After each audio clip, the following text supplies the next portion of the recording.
What's up? What's up? What's up? Welcome into the 617, brought to you by the Grow-Worthy Network, presented by the Grow-Worthy Network. I am Craig D'Alessandro.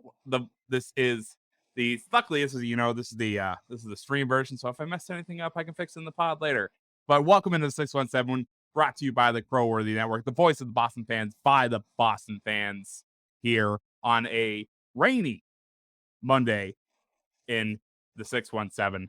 But we are here today to talk about the Patriots. If you're waiting to talk about the Celtics, you can hear them. Green FM just dropped today. Amina Smith dropped by with them today. I will leave a link to that below, and we'll have a Celtics season preview on the show tomorrow. Well, actually Thursday. Nope, Wednesday is when we'll drop that with our Celtics crew. You missed them, I'm sure they're in the NBA championship, but they'll be back coming up on Wednesday. Recap pretty much last night's game and give you pretty much a season preview as our Celtics boys are back. But today we're talking about the Patriots. Patriots last night beat the Cleveland Browns 38-15.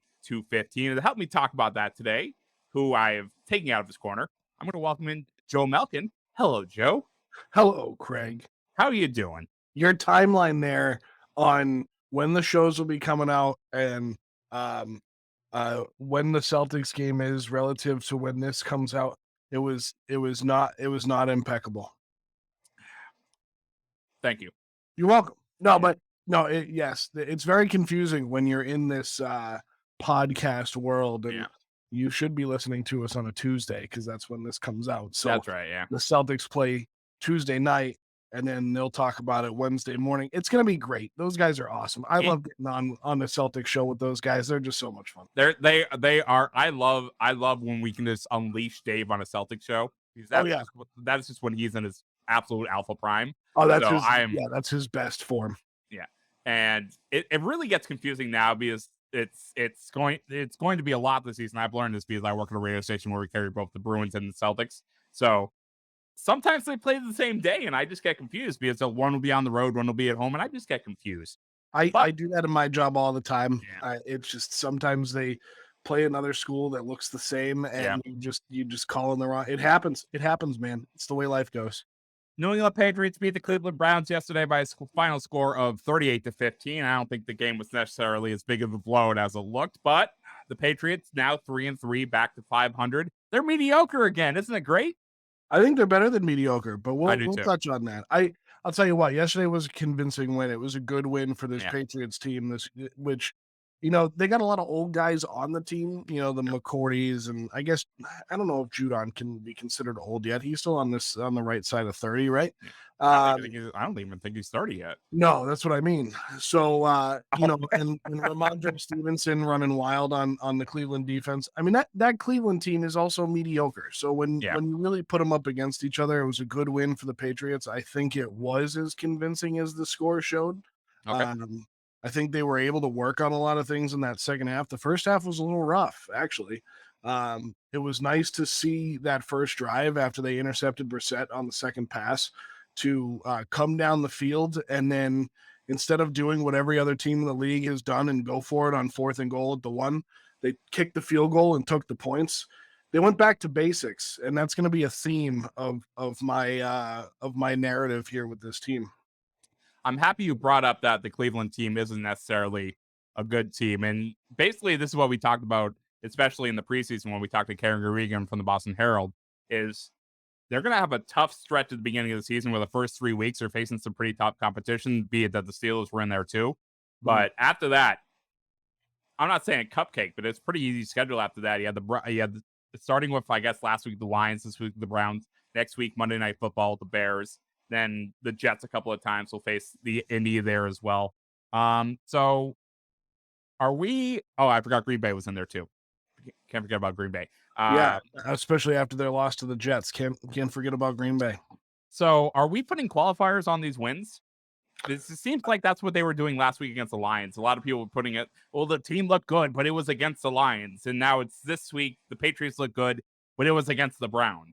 Yeah, whatever makes the fans feel better, right? Yeah. And I guess in a way, I would agree. I mean, I think you can put qualifiers on it for the simple fact of the quote unquote handicaps that they've been dealing with. You got a rookie quarterback starting, and we'll get to him a little bit too.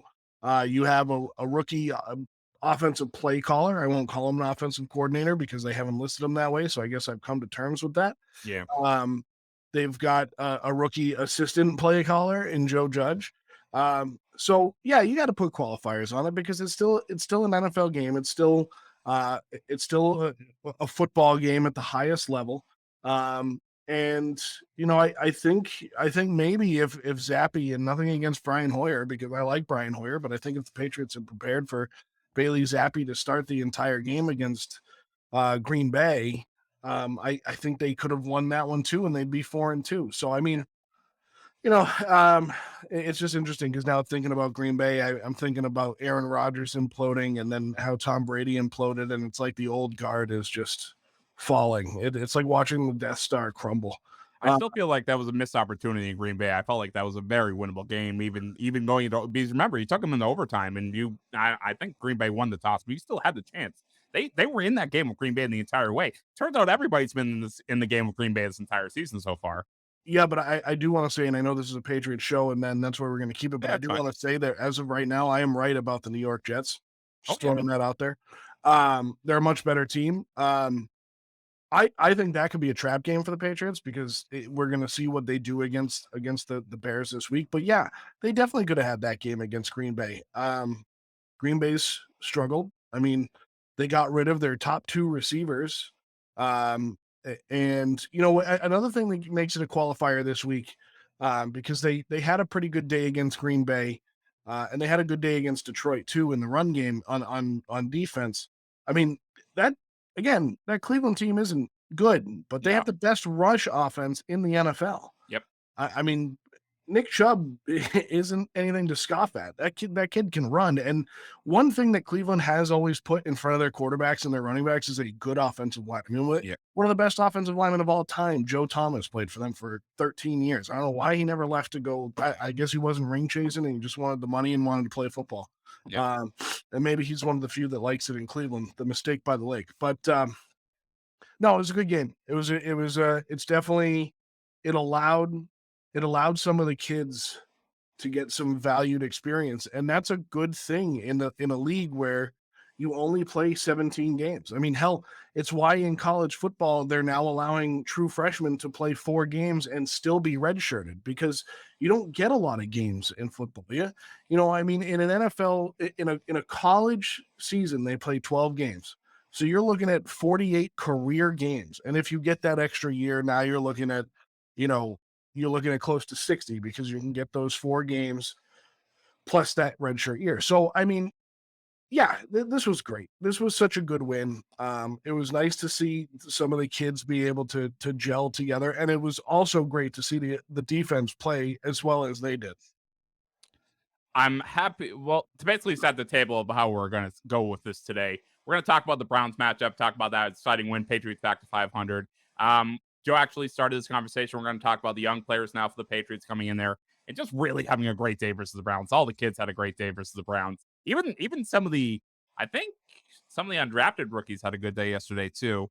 And we're going to get into Bailey Zappe too. And also, I think that the reason you're all here is you're about to find out it's going to be controversy in New England. If there's going to be a controversy, we'll talk about that too. Also, I want to talk about Isaiah Wynn. We'll probably do that after the break because he had another holding penalty yesterday. He leads the National Football League in penalties.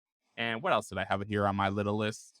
I want to recap the last 2 drafts of the Patriots because it turns out they've actually had some good returns coming from that draft. But I want to talk about, first of all, the young players for this New England Patriots team that have been drafted over the last 2-3 years. And I'm including Bailey Zappe in this, Ramondre Stevenson, Tyquan Thornton.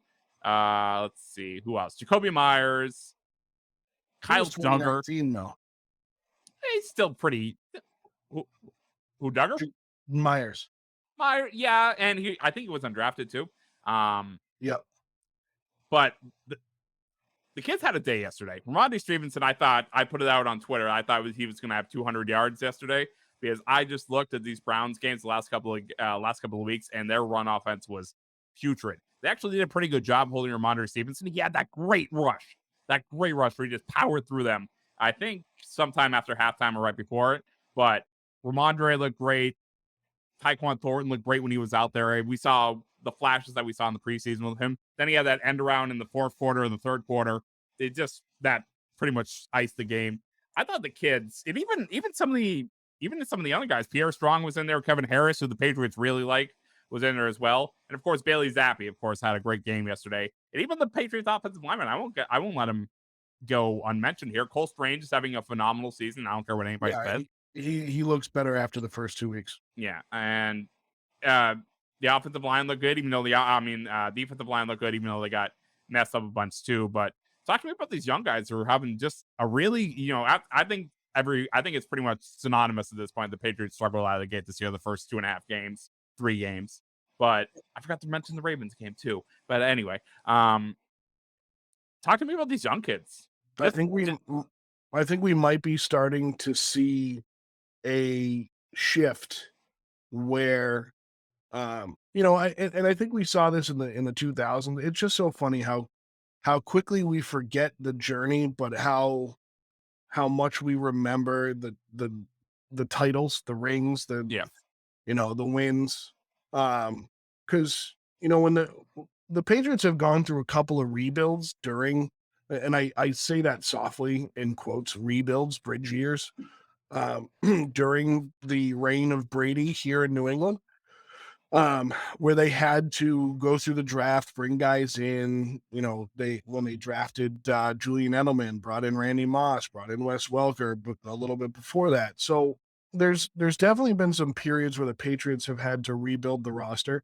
Right now they're doing that, and we saw them bring in the veterans last year. And you're right about the young guys right now. The young guys that they've brought in the last few years in the drafts. And it's so funny because I think, I don't know if this is exclusive to us. I feel like we need to get on with other fan bases and be like, hey, what do you think of your rookie players? Because I feel like in Boston, sometimes we just immediately expect them to have an impact and be the greatest. And we see this when we talk about the draft, and even with Rayshawn in baseball. No offense, Rayshawn. But we talk about the draft in baseball with Rayshawn, and it's like, yeah, we're going to draft guys, but all this hype means nothing for 4 years. yep. Well, not everybody's Bryce Harper. Not everybody's coming up the middle of their rookie year. So in football, I just don't know. I don't know. I got to reach out to some friends in some other places and be like, how do you feel about the rookies on team X, on team Y, whatever?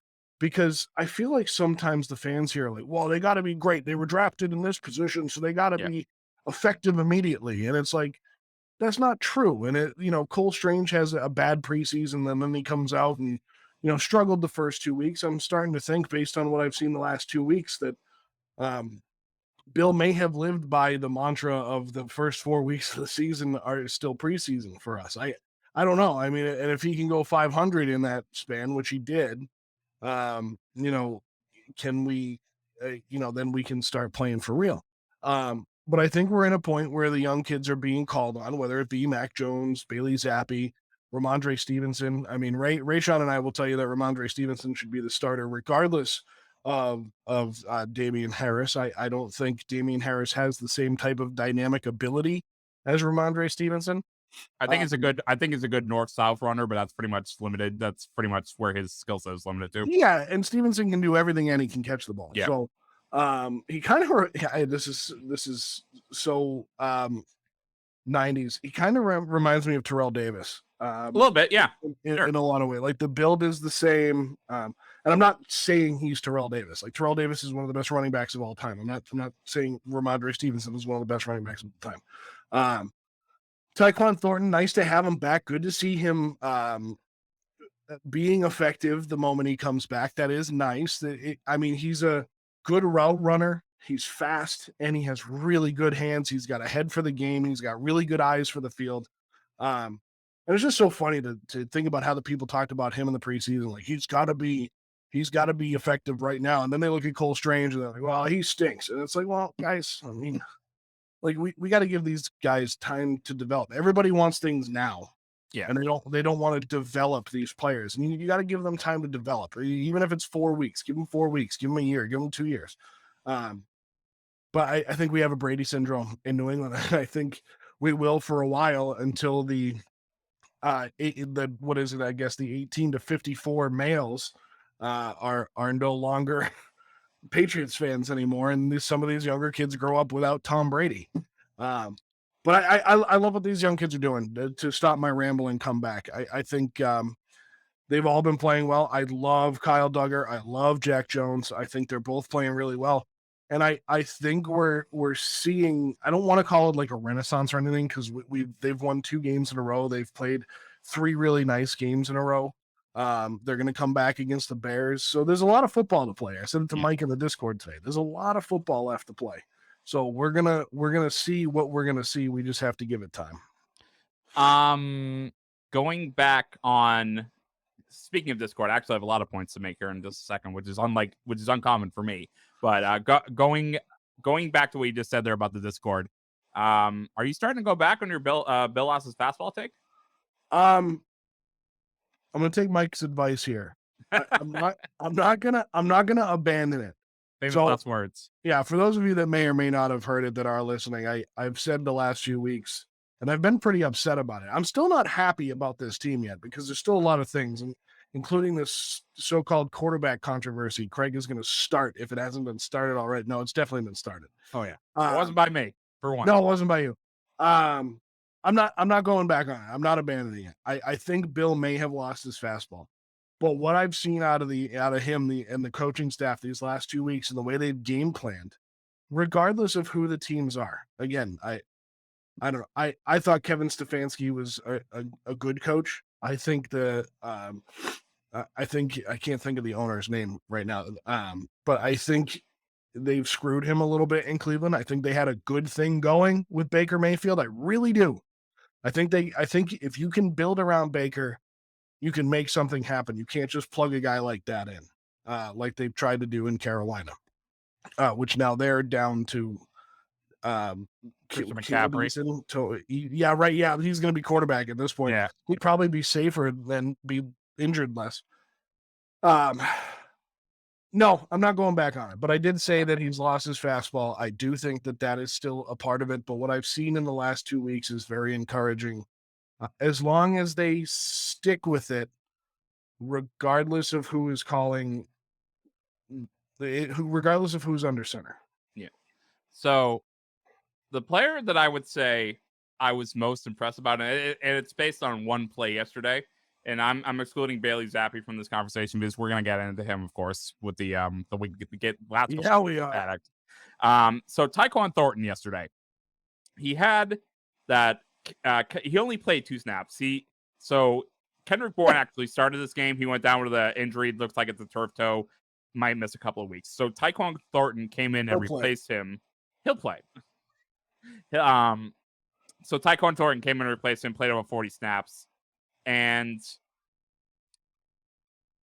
the end-around play that he had in the second half, I thought that, because I went back and watched it, I get to watch all 22 film, and I thought that the Browns just kind of gave up on that play and just said, well, he's past us, so whatever, we're going to let him go. No, they tried to catch him.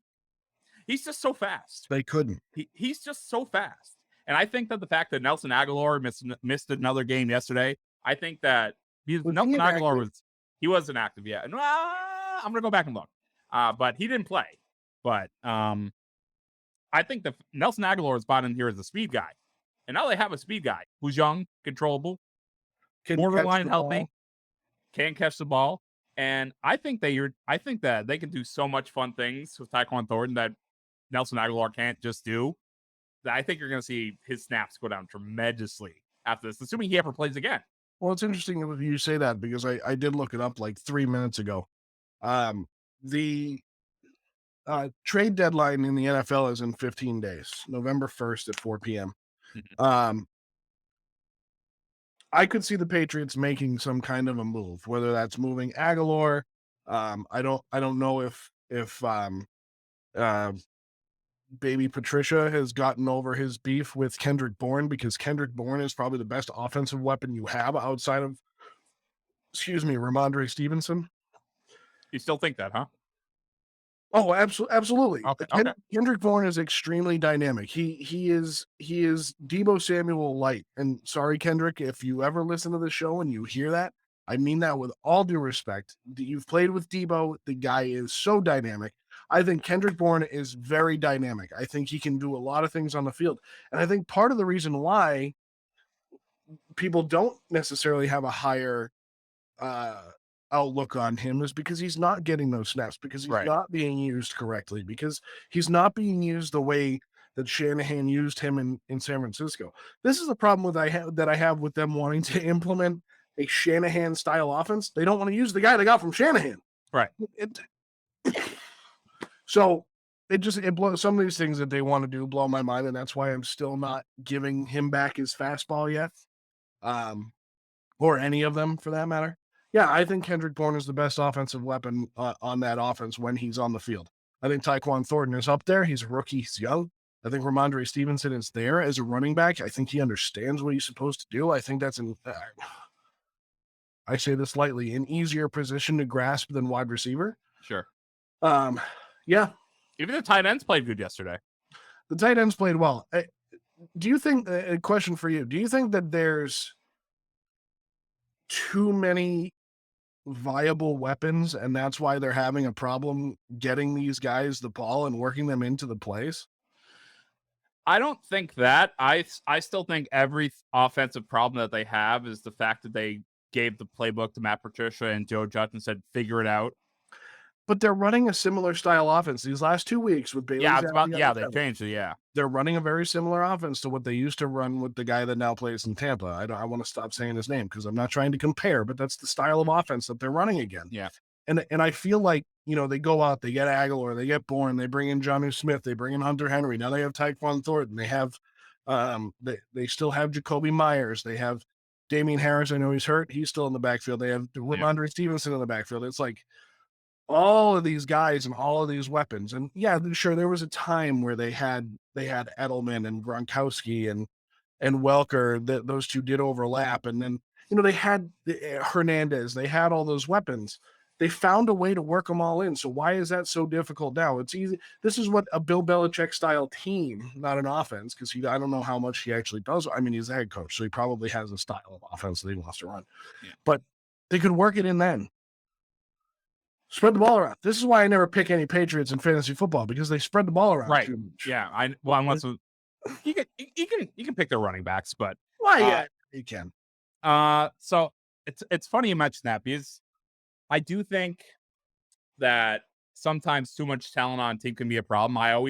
When people always ask me, "Has too much talent on a team a problem?" I said, "Yeah, look at the 2011 Philadelphia Eagles. They pretty much brought in every single Pro Bowler from the past season, and they were effing terrible for however long that reign." I think that was the college coach who everyone thought was going to. Chip Kelly. Chip Kelly, that's it, from Oregon. That's right. The Ducks.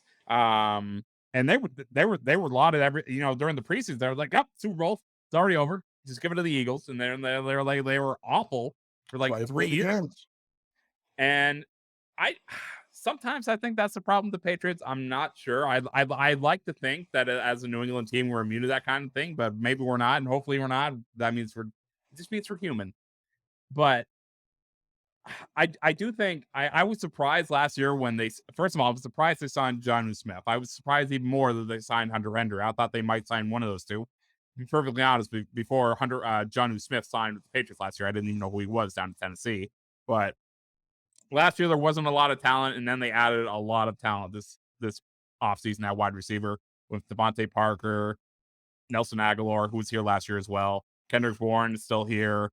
And, Jacoby Myers is still here. This is a very talented team. And sometimes I do think that having too much talent can be a problem. Oh, without a doubt. I mean, we've seen it on other teams in the past, whether it be basketball or baseball or, I mean, the Yankees won that World Series, and not to keep crossing sports, but the Yankees won that World Series in 2009. And they still continued to try and pay and bring in these big names, and it stopped working. The LA Rams, I think Matt Stafford is just getting exposed, but yeah, they had a lot of big names there, and now they're not playing as well as they normally do. So yeah, there's without a doubt you can have too much talent on a team. you can only have so much ego to go around. All right. You ready to talk about it? Yeah, let's talk about it. Bailey Zappe yesterday, filling in for an injured Mac Jones, had himself a game. Even, it's undeniable. He had himself a game. 24-34, 309 yards, 2 touchdowns, really lit up. I felt like it was a tale of two halves yesterday. I really did not feel good about the Patriots heading into halftime. After halftime, I didn't feel bad about him. I just didn't. There was a feel about the game when they intercepted Brissett, went down the field. They couldn't score, but they couldn't get into the end zone, but they kicked the field goal. They made the right decision. I think the Patriots played the most sound game of football of any team that played this week so far. And I say that because recording this during the Monday night game, but the Chargers and Broncos don't look good. So I think the Patriots played the most sound game of any team in the NFL this week. this is Russell Wilson's, I think, third primetime game this year, right? And we're only The moment he went there, let's ride. Although, hey, the Eagles played a really good game on Sunday night against the Cowboys. They played very well. That was a very I don't know. I said it last week, and again, this is a Patriots show, but it kind of ties back into what I was saying, what I've been saying all season. I don't think Nick Sirianni is a very good NFL head coach, but boy, does he have those boys playing for him. And they are 6-0, and they have beat some good teams. And that Cowboys team has been very good. And they made them their bitch last night on Sunday night. You mentioned two teams in the NFC East. You forgot the one that's 5-1 too. Oh, you know what? Oh God, you're gonna get me going. It's okay. We'll go back to it. The Giants are a good football team, and I'll tell you what, it all stems from that head coach, man. Brian Daboll is doing huge things, and he has that entire team bought in. I don't know if they're going to win a Super Bowl, but 5-1, like them against the Eagles, that's going to be that Giants Eagles is going to be a good game again. Thank goodness. It's funny. You just mentioned Brian Daboll, the head coach of the New York Giants, right? Who was their previous head coach? Joe Judge. Oh, that guy. So he's one of the guys in charge of the New England offense, isn't he? Good job bringing this back. Nice work. Look at me. It's like I do this for a living. So, Bailey Zappe coming in after Brian Hoyer got hurt versus the Green Bay Packers.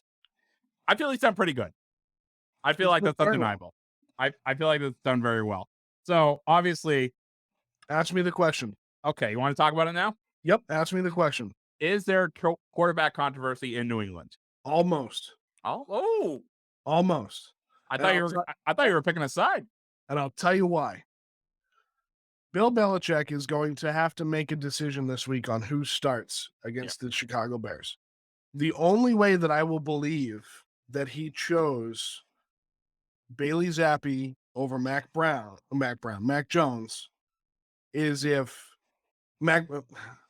long story. Mac Brown is one of our players at the school that I work at. Mac Jones, if he's injured and he's on the injury list and not a last minute scratch, then he's injured. If Mac Jones is active and Bailey Zappe is the starting quarterback, we have a controversy in New England. One that is going to be curated by the head coach. I think Bailey Zappe has played very well. I think that the offense that they've instilled for him is different than the one that they engineered for Mac Jones. I think all the players are much happier now. I think Mac Jones is one to question what's going on in the practices, in the playbook, on the field. I think we're almost there. But if Zappe comes out and plays against Chicago and is the starting quarterback and has another good game and beats another team. I mean, again, we're talking about a fairly mediocre Bears team. That's kind. It's for Dave. They have a decent defense. They do. And you know what? I have to put it in here now. This is not the same situation as Drew Bledsoe and Tom Brady. No. This is adjacent to that situation. It is not parallel. And I say that because we're talking about a second-year quarterback in Mac Jones, not Drew Bledsoe, the highest paid quarterback in the NFL.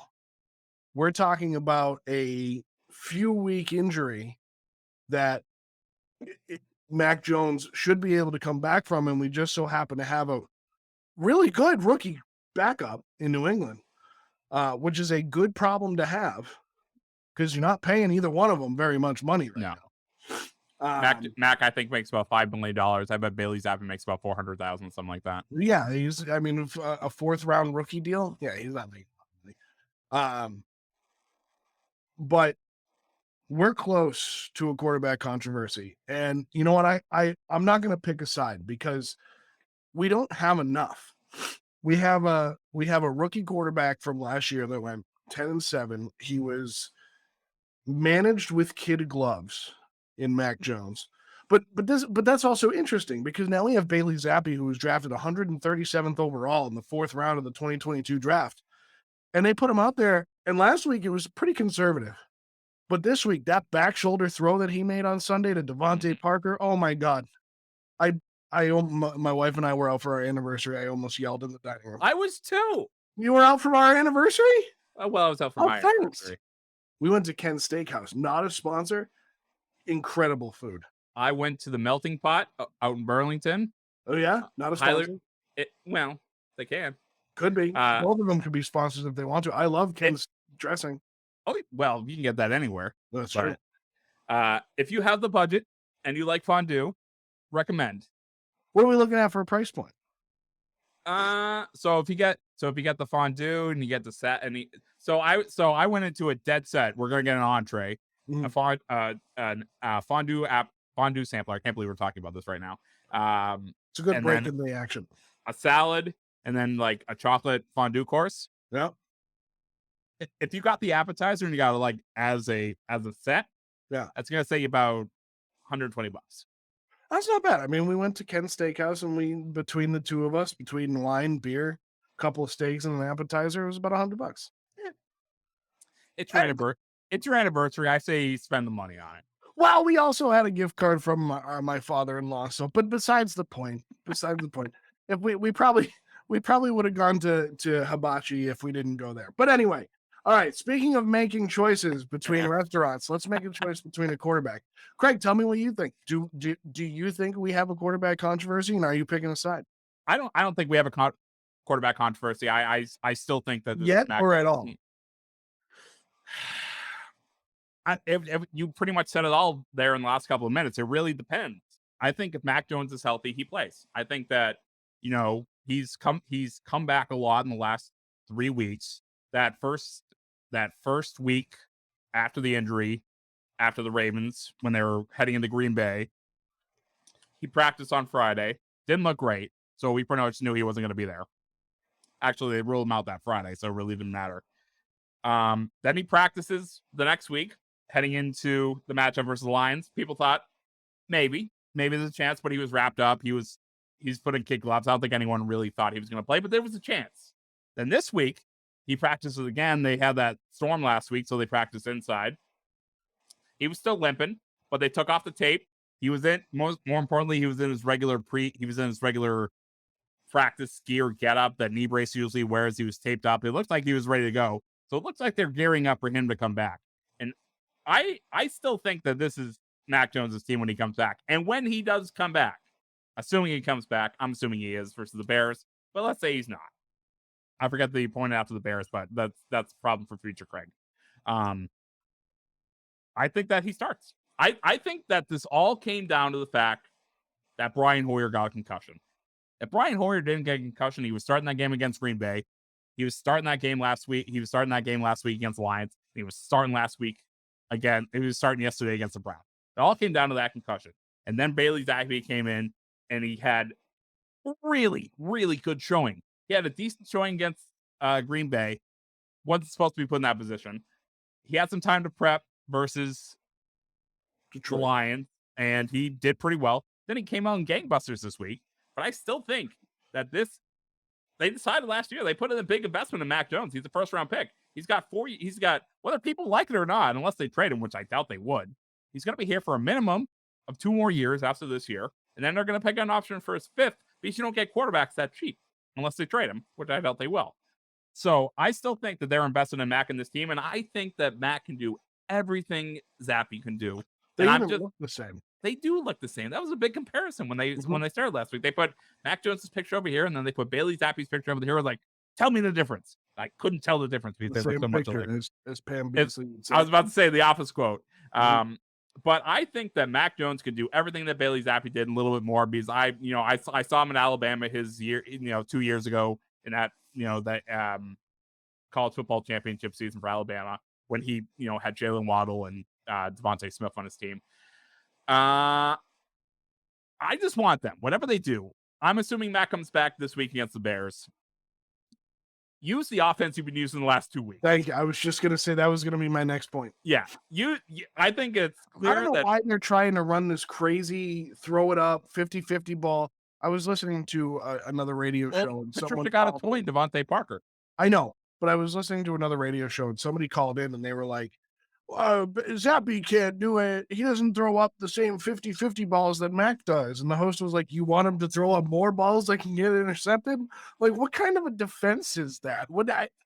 Makes no sense. You know what? I'm with you. If Mac's healthy, he's gonna start. Yeah. And now there's two other questions here. One is there a leash and how short is it? No, there's no leash. No. I think if Mac comes back, I don't think if he struggled. Now, this is going to be I don't want to call it stupidity. The short-mindedness of New England Patriots fans is if he comes out and throws a pick against the Bears on Monday Night Football, that entire stadium, not me included, because I will be there, will erupt in Bailey Zappe chants. And it's going to happen. And that's annoying to me. Don't do that. If you're listening and you're going to the game against the Bears, don't do that. Like, we're talking about two kids that have the ability to play. They've clearly implemented the incorrect offense the first 4 weeks of the season. So, and that's another question too, is if Mac Jones never got hurt, was this the direction that they were going to go with the offense? You know what I mean? Like, is this the direction that they were eventually going to go with the offense, even if Mac was playing? Like, that's a question you can't say definitively yes or no to, because we'll simply never know. Oh, did they dumb down the offense for Bailey Zappe? I don't know. I think they did. Would they have done the same thing with Mac? Maybe, maybe not. You know what I mean? Yeah, I think they definitely dumbed it down for the rookie, but I don't think they can now, like you said, they can't go back on this offense because there's a lot of comparisons to be drawn between number 10 and number 4. And I think that they can play a similar game. I think Zappe might be the smarter quarterback. Just like dumb fox instinct, like he just goes out and does it. Where I think Mac Jones is kind of an overthinker. But we'll see. And then the other question that I think Mac has a higher talent ceiling. I haven't seen that much of Bailey Zappe. I'll be honest with you. I know I think he played 1 year of college football and he had 60 touchdowns in that 1 year. So everyone was like in Western Kentucky, but that wasn't a lot of competition for him there.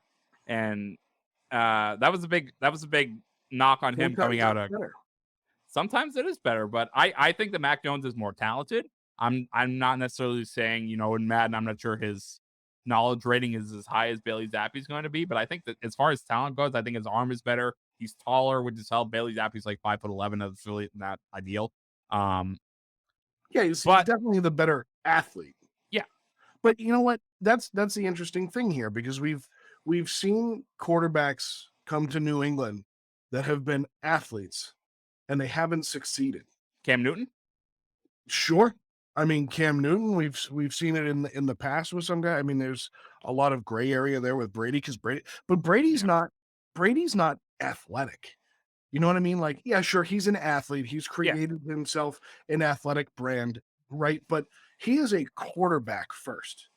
I think that might be the difference between Mac Jones and Bailey Zappe. I think Bailey Zappe might have the mind of a quarterback, whereas Mac Jones has the mind of an athlete.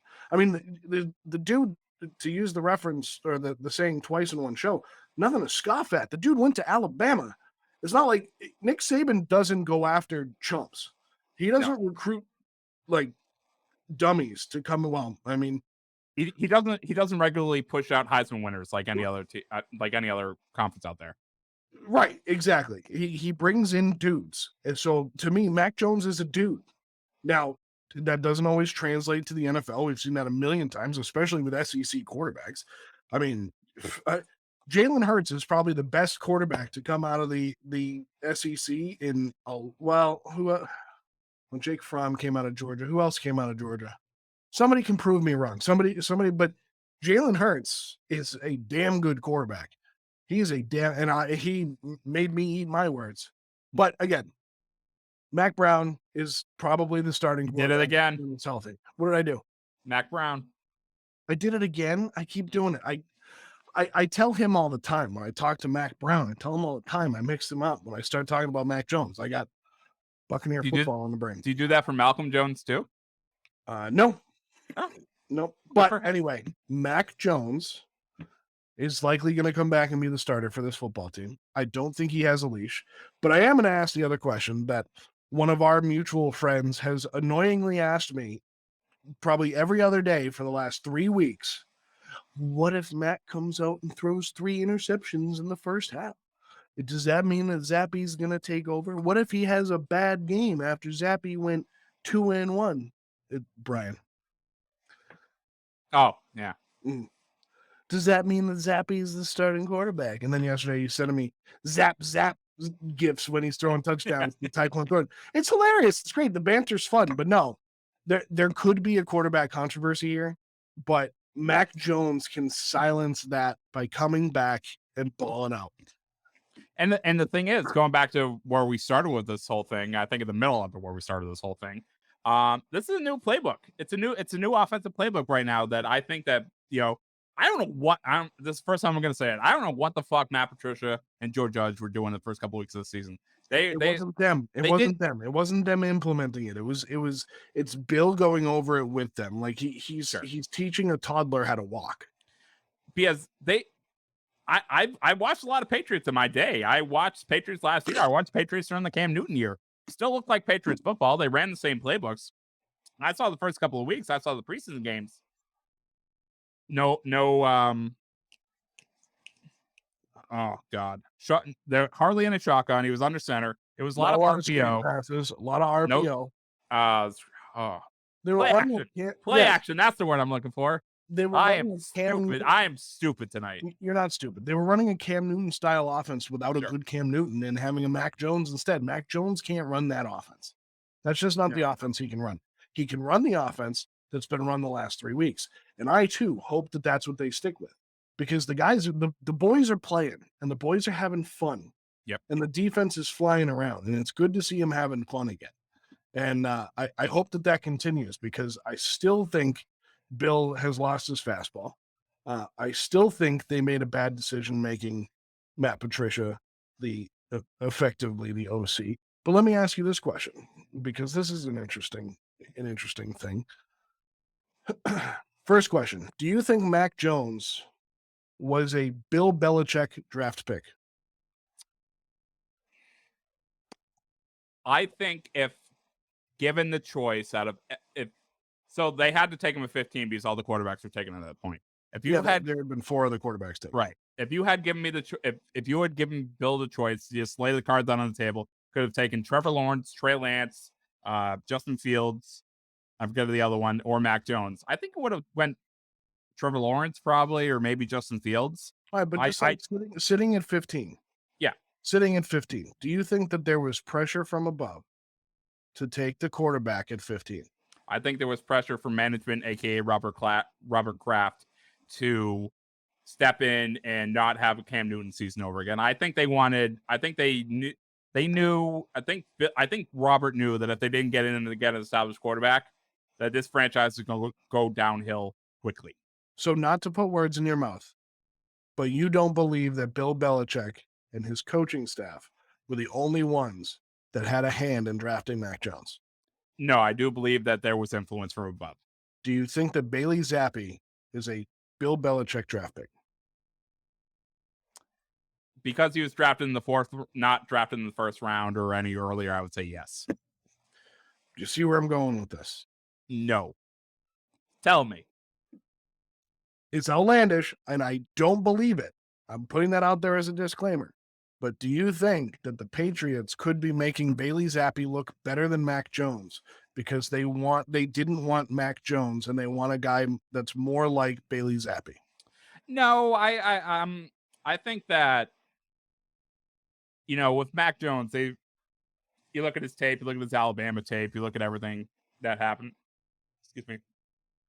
Over at Alabama, you saw that what? It's that hot pot fondue coming back and biting you in the ass. Was delicious. They burnt the marshmallow right on top of the fondue. Oh, that's incredible. Yeah. But I just don't. I do not think that Bill drafted Mac, but I think that he was okay with it because he played a lot like Tom Brady did. He's a pocket pass. Mac is a pocket passer. He has a lot of arm talent. I don't think he makes great decisions. I think those have to improve, and I think they will with what I think is a scale back playbook that they're coming back with now. But do I think that there was influence there? Yes. Do I think that Bailey Zappe, most important point I want to make? Do I think that, because I think that prior to last year, it was Mac Jones, right? It was Mac Jones, probably Brian Hoyer a backup, and probably no one behind him. There was no real threat. Mac Jones could kind of, freelance, do whatever he wants. Doesn't have that now. There's clearly an option behind him that can be there. I don't think that Brian Hoyer's come back this year with the concussion. I think that he's a coach anyway. Yeah, he's a coach. He's a coach in a uniform. Mm-hmm. But I think this will help Mac because he's on notice now. He has to be on notice now that if you don't get the job done, there's a guy behind you that will get it done. Friendly competition. Sometimes you need it. Sometimes it makes you better. Sometimes it makes you fall apart. That's right. And the good ones, it makes you better. All right. So wait. One more question on that. In terms of the playbook, and again, this is outlandish, but I'm going to say it anyway. What if they had this playbook implemented and Mac didn't like it, and Mac wanted to run something different? Do you think he's earned that? Do you think he just because he's starting quarterback that Bill will let him do that? No, absolutely not, because I don't think he did that with Tom. Right. But what I'm saying is, like, what if he was just what if he was making the decisions based on the plays that were called, mm-hmm. that he felt suited him better? Although he was pretty pissed off at the sideline when he threw that ball up to Devontae Parker off his back foot a few weeks ago against Baltimore, and it was picked off. Right, because they were running cover 4, and they were like, obviously they read the wrong defense. Right. I forgot the question. Say it again. Do you think that they had some of this offense implemented, and Mac was refusing to run it? I think so, because I think he knew that it couldn't work, or that he didn't have the capability of running it, or maybe the talent around him wasn't at the speed that he could have been. It should have been. They had a whole offseason to implement it. But Bailey Zappe's been just fine with it. Yeah, but I do think they've changed it and scaled it back a little bit, and they didn't run the same plays. I do think that they're running plays now that they couldn't run before. Now they have players like Tyquan Thornton back. Jonnu Smith is healthy again. I think they're running plays they couldn't run before, and I think that's helped change things a lot.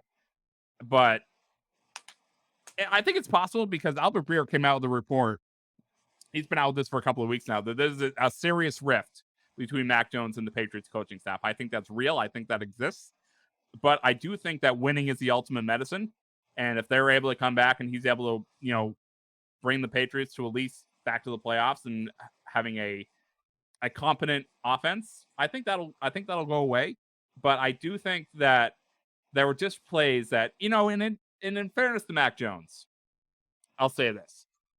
He came into the league last year, beat out Cam Newton for the job. I don't think that was necessarily difficult. And then they ran that playbook with him last year. And then this offseason happened. Brand new offensive coordinator, quote unquote. Brand new offensive assistant, quote unquote, with Joe Judge. And then they just entirely changed the playbook on him. I don't think that was fair to him. But on the other coin of that, if you're a good quarterback, you should be able to make adjustments to that. Right.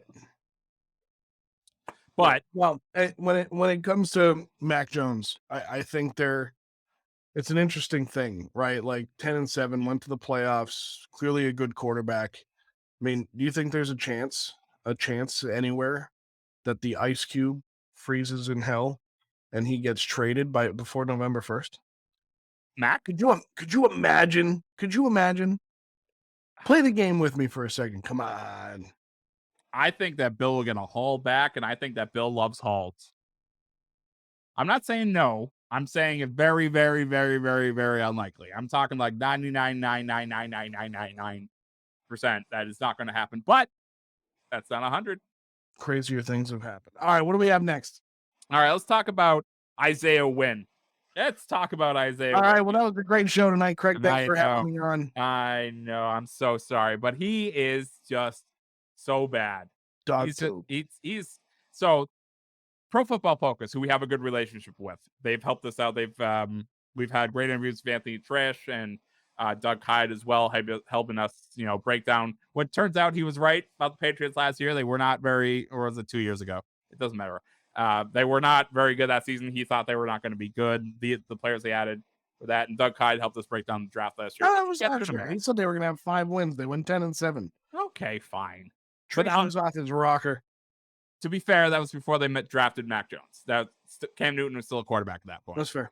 So Pro Football Focus came out with their offensive pass blocking grades last night or this morning for pretty much every team. The Patriots came out.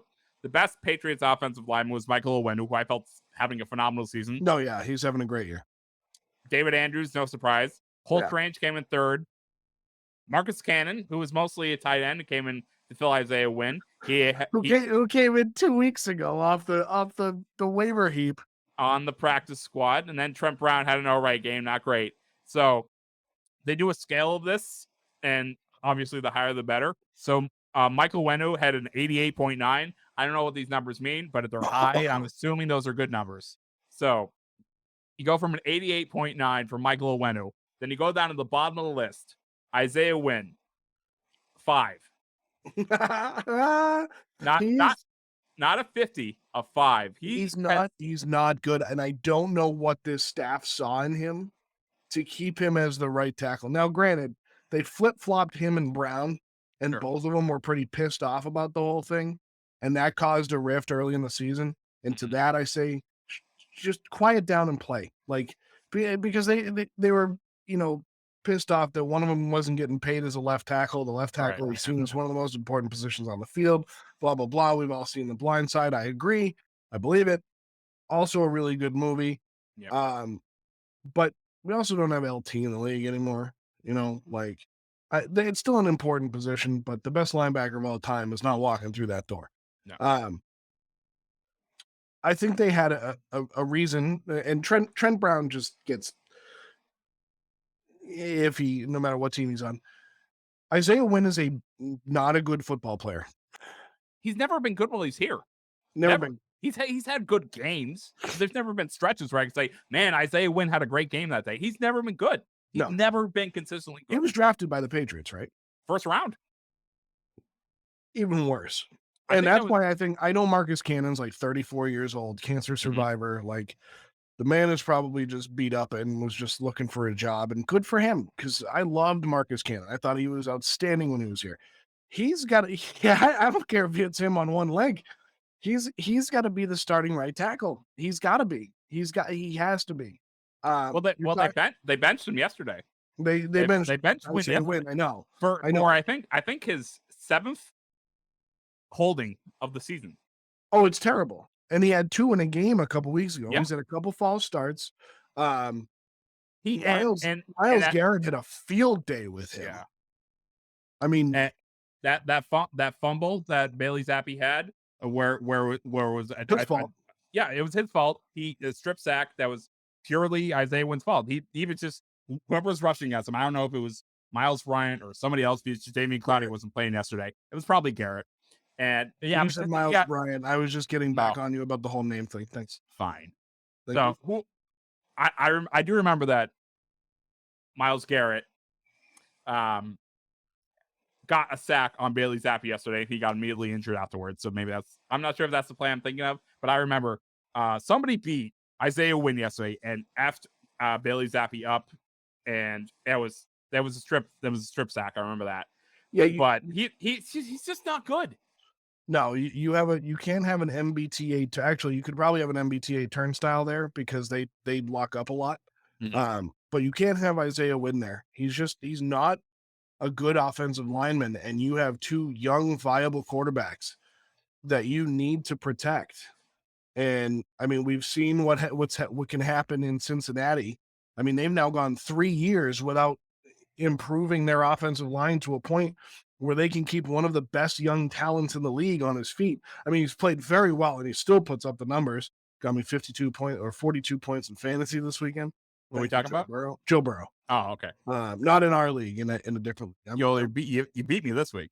I did. Not hard against me this week. Hey, it ain't over. I'll tell you what. You still got Cortland Sutton going against the Denver defense. You're only 18 points off. I mean, it's not over until the clock hits triple zeros in the fourth quarter. So basically, what you're telling me is I need Denver to implode, but not implode enough.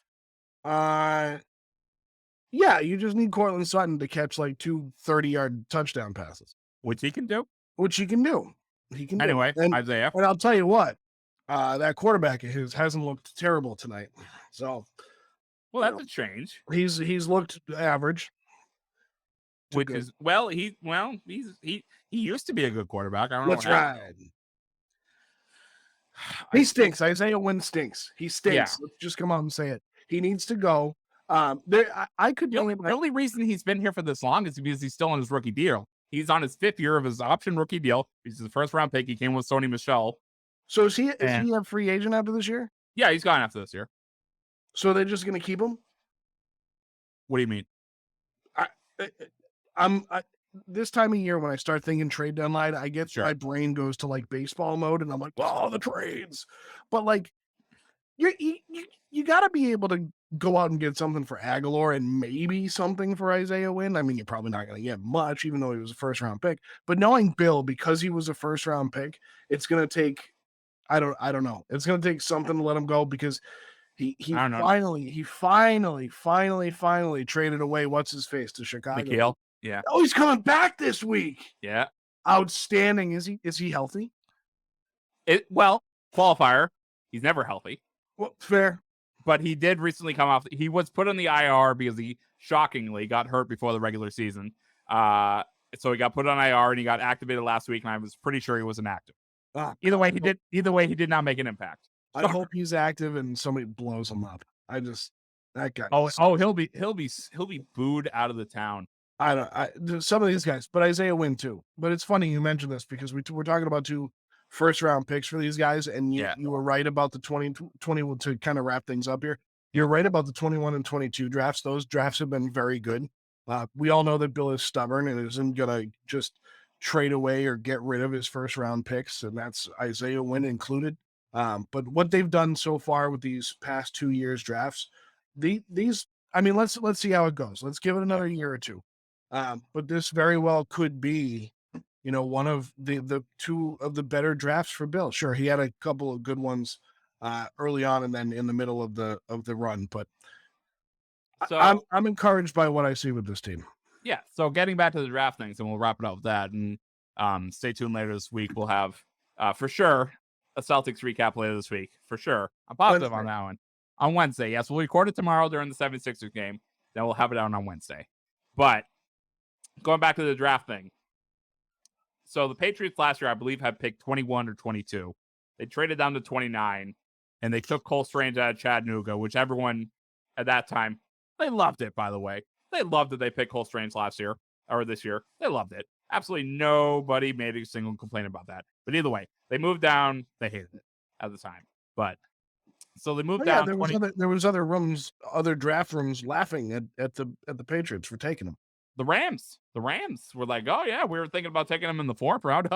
Sure could use them now. Yeah, now they can't keep their quarterback upright. Sucks to be you, McVay. So they trade down from 22 to 29. They get a whole bunch of middle round picks. So this year's draft has turned into a bunch of contributors. So Cole Strange, who's starting left guard. Tyquan Thornton started the season on the IR, came back last week and scored 2 touchdowns this week. Marcus Jones has had he's had a pass breakup last week and 55 yards as a punt returner. Jack Jones is your starting corner. I don't know if he's your number 1 with Jalen Mills or he's somewhere there. He got beat. He got beat yesterday by Peoples Jones. Was it Cooper or was it Peoples Jones? So he's still got to clean that up. And Bailey Zappe, 19-27, 256 yards, 2 touchdowns so far. This has been a good draft. Last year's draft was good too. Quarter mark of the season, the returns from this year, one of his best drafts. Maybe not the sexiest drafts, because first of all, this year's draft is awful for talent wise. You're a lot of offensive linemen, defensive linemen, but skill positions so much. But good draft by Bill so far. Good draft. Yeah, I mean, he's had two good ones, and he brought in some playmakers, and we can say that he hit on Judon. I think he hit on Kendrick Bourne. They just don't use him the right way. And I think he's going to miss some time too. Yeah, and then I mean, they're just not using Henry Smith and Aguilar. Fine, I'm kind of over that. There was a play yesterday where Jonnu Smith ran a seam route wide open. Bailey Zappe found him, and that's what he needs to do. He's really good at that. Yeah, I mean, that's kind of what he was brought in to do, and they need to do that more. I think Devon Godshaw is actually turning out to be a pretty good signing, and I think there's a lot of Patriots fans, myself included, that right now, I mean, the thing about a position that he plays, a defensive tackle, nose tackle, he's not going to get 6, 7, 8, 9, 10 tackles a game. He's not going to go and make a bunch of sacks. He's just there to plug a hole and create opportunities for other players. And so far, he's done that. I don't think he's top 15 defensive tackle money worthy like he has, but I think he's been a relatively good investment. So yeah, between the drafts and the free agent signings the past 2 years, it's starting to look good. But again, now we're only talking about 2 games that they've won. They looked good against Green Bay, but like you said in the open, kind of everybody's looked good against Green Bay. So let's give it some time. Like I said to Mike earlier, 11 games left in the season. We're only 6 weeks in, still have a bye week in a few weeks. We're going to talk about this every week, but we got to give it some kind of time because there's plenty of football to play. We're at the end of it now, but I hate this. Unfortunately, this is the business we're in, but I just hate this talk of, is it Bailey Zappe or is it Mac Jones? Because I know the answer, but be it that the business that we're in, we kind of have to make that argument. Now we're at the end of the show, and we're not going to talk about the Patriots again until next Tuesday. It's Mac Jones. It's Mac Jones.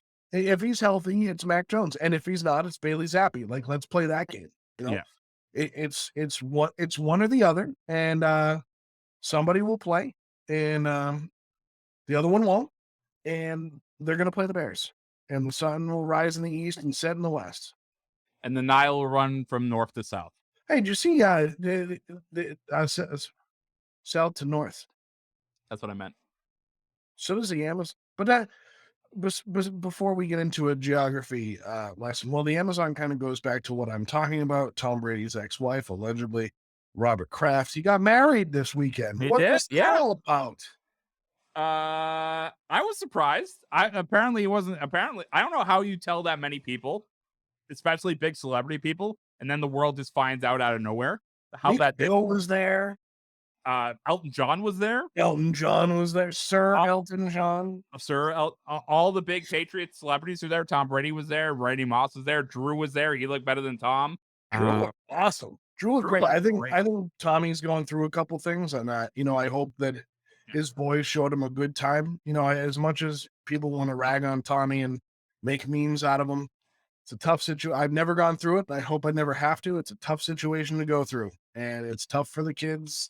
And we all need to just back the F off. And also, like I just said about Sir Elton John, just a reminder, Craig, for you and all the people out there that may not know it, although we've seen it in the news and on Twitter, you have to be a British citizen to be knighted. All right, got that off my chest. Had to get that off my chest. Do you understand the reference? No. A former U.S. president said that he was secretly knighted by the Queen. Yeah. Okay. Yeah.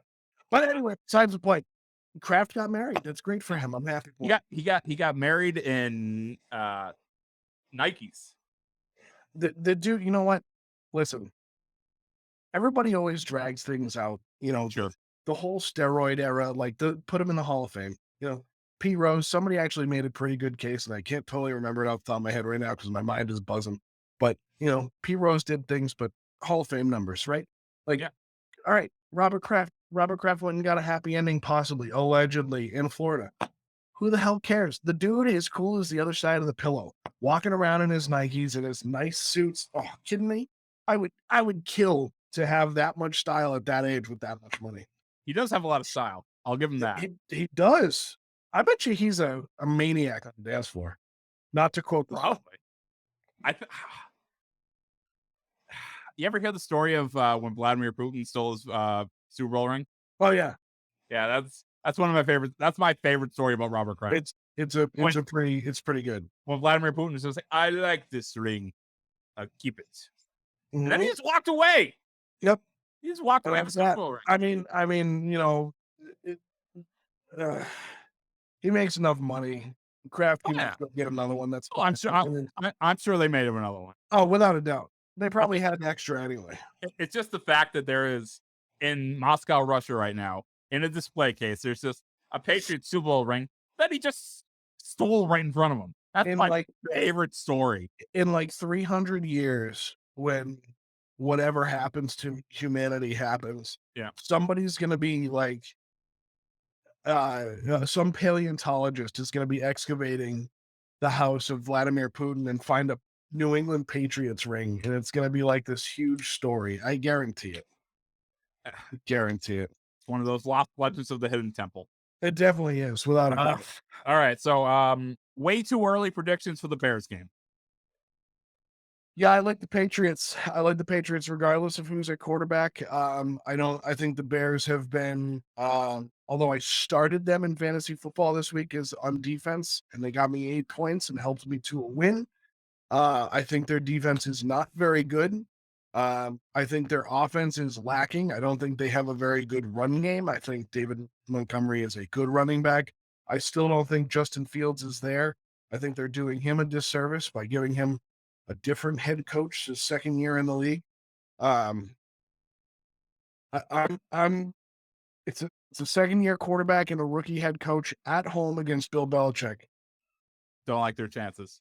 I hate their chances. 31-10 Patriots. Wow. With Mac Jones under center. Doesn't matter. Doesn't matter. I pretty much echo that sentiment. I really wanted Dave to be on the show. Garrett Gilbert out there. Two things I wanted on the show. I love you, but two things I wanted on the show. I wanted Rayshon on the show so we could defend Bailey Zappe like nobody's business. And I wanted Dave on the show so we could talk about the Bears. But I got stuck with you. You got stuck with me. And that, you know what? That's just the way it goes. And you know what? I'm not going to defend the Bears. Because I there's nothing to defend for me. Even their Super Bowl year, there was nothing really to defend them about. They were awful then too. Yeah, that's why Ray and I canceled that Super Bowl. We banned it. Yeah, we banned, and that was that was one of my favorites because it was Peyton Manning. Yeah. But also to defend Bailey Zappe, I'll defend the kid till the cows come home. Sure. He's played outstanding. He's been awesome. He has looked better than some of the top tier quarterbacks in the league in the last 2 weeks. Not overall, just in the last 2 weeks. He's played very well. He's been a great game manager. Does he possibly deserve to start this week against Chicago? Yeah, probably. But it's not going to happen if Mac's healthy, and that's just plain and simple. At the end of the day, when it comes down to bottom line for me, this is what Rayshon said last week. Basically, I'll summarize it. I don't care who's playing quarterback. I want wins. If it's Bailey Zappe, great. If it's Mac Jones, who I think is better than Bailey Zappe, fantastic. I don't care. I don't care if Brian Hoyer comes. Well, I do care. I don't care who it is under center. I want wins. I don't care how you get them. So what's your prediction then? You didn't give it that. You didn't. They're gonna kill him. I think they're gonna kill him. Give me numbers. I hate doing that, but I'll do it for you. Give me numbers. 35-13. I see what this is not gonna be a good game for New England. For 617, it's gonna be fantastic. But for good old Chicago, it's gonna be a long night. Bears. We also have a certain friend who's going to that game with me who has family coming in from Chicago, and they're not going to have a good time. Mutual? Yeah. Okay. Yeah. We'll talk about that later then. The Norwegian Wonder. Oh, him? Yeah. Yeah. Oh, yeah. Because that's where they immigrated to. They went down the St. Joseph's River through Canada, and then through the Great Lakes, and they were like, "Oh, Hergendurgen, Chicago." Oh, I know who. Yeah, I know who. That's Yeah, very okay. insensitive. Yeah, and I know who you're apologize talking. to I know all who you're the talking about now. Yeah. Scandinavians that just heard me do that. That's awful. SpongeBob did it first. So for the 617, Joe, it's always good to talk to you. Yeah, of course. For the 617, if you made it this far, make sure to subscribe to the podcast if you haven't already. If you're watching on YouTube, make sure to hit that subscribe and the bell. Please hit subscribe so Ray Sean will shut the hell up. He won't. I know. Love you, Ray. I know that. But, you know what? That sounded like a threat. It's not. We love Ray, but just subscribe because we like that you guys want to see our faces and eventually there will be giveaways. There will eventually be giveaways. We're working on a lot right now. So Craig is making things happen. So we need to continue. I'm merely the procurer. That's fine. Everyone needs one. That's right. But for Joe Malkin, I'm Craig D'Alessandro. Thank you for listening to the 617, brought to you by the Crowworthy Network, the voice of the Boston fans, by the Boston fans. And we will talk to you on Wednesday with our Celtics preview / 76ers game recap. For Joe, I'm Craig. Hey, wait. And also follow us on Twitter, would you? At @MTP_pod and at @D_617. Yeah, why don't you follow us on Twitter? You can follow me and Craig too, at CraigMyFM, at Joe Malkin. Follow us on the Instagram. Follow us on the Twitter. Follow us everywhere.